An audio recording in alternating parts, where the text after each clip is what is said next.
And now to give you a rounded perspective on this, to understand more about this important development, I'm joined by Mr. Manoj Pant, who is the economist and former director of Indian Institute for Foreign Trade. Good afternoon, Mr. Pant. Thank you so much for joining us at this very important afternoon broadcast. Well, diplomatically, it's a huge victory. If we look at the state of tariffs on different countries, as our correspondent also told us, India marches ahead with its strong diplomatic measures. How do you look at this latest development? Yeah, I think it's very important, the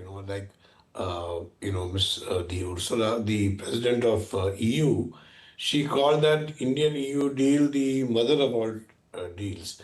And I would then label this as, in fact, the father of all deals. Right. Because this is much more than just a trade agreement, it's a diplomatic agreement. And lots of things, the effort India-US diplomatic rapprochement has been going on since about almost 2008, 2010, and decades of efforts would have been wiped out as to the signals it gives about Indo-US relations beyond just trade.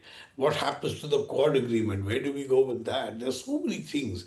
What happens to other countries' relationships which are linked also to Indo-US diplomatic relations? So I think bringing back the Indo-US diplomatic relationships to a normal keel is probably even more important than just the tariff things which we have heard about. Also tell us, how is it going to benefit the trade deals between both the countries? Oh, huge. Well, again, let's not say it's going to benefit the US too much. India is not such a big trade partner. They're a bigger partner in services. But India, remember, India's most important labor-intensive goods, like exports of textiles, garments, then you have leather garments, then you have sports goods, you have gems and jewelry. These are all critical to the MSME sector, either directly or indirectly. And it was a disaster for them. I mean, some of the diversification has taken place, but it's very difficult to diversify such a huge chunk. Remember, the US accounts for almost 18 to 20% of all Indian exports. To diversify such a large chunk of exports, especially of labor-intensive items, critical to India's employment. I mean, there would have been a severe effect on the employment in the coming years. Fortunately, this has come about just at the right time and in time to sort of steady the trade ship in the coming year. Also, for the benefit of our viewers, can you help us understand which are the sectors which are going to benefit and get affected the most, especially on India's part? I would say most important, gems and jewelry, textiles and garments. Remember, textile and garments account for almost 20% of India's total export, 28% of India's total export. That's a huge amount. Then you have, of course, leather garments. You have sports goods. Sports goods, I don't know where they export very much elsewhere apart from India and maybe the EU. And then you have, of course, marine products. Marine products, I don't know the exact numbers, but they were severely hit because they are perishables. You can't just suddenly relocate them to some other country.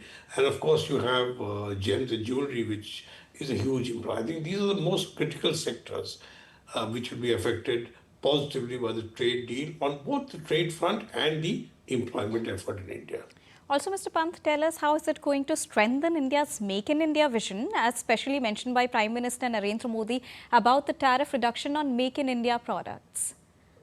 Well, I think here what we have to see is that the Make in India effort is being promoted, as you know quite well, by the PLI, Right, Production Linked Incentive right. System.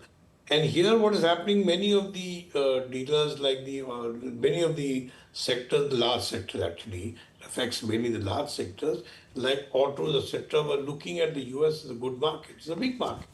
And they will be very positively affected in terms of their future deals. Certainly a very important effect. Markets are also sharply reacting to it, and this comes after the conclusion of negotiations on the India-EU FTA, which is another landmark announcement in the same year, and probably in just between few days. There was just a few days gap between both the major announcement. How do you look at this from economic point of view? Yeah, you see, as I said, the Indo-US is part of a bigger engagement India has in trade with the diplomatic, with the Western countries, which is a bloc of the OECD countries, including the ones in EU and the USA.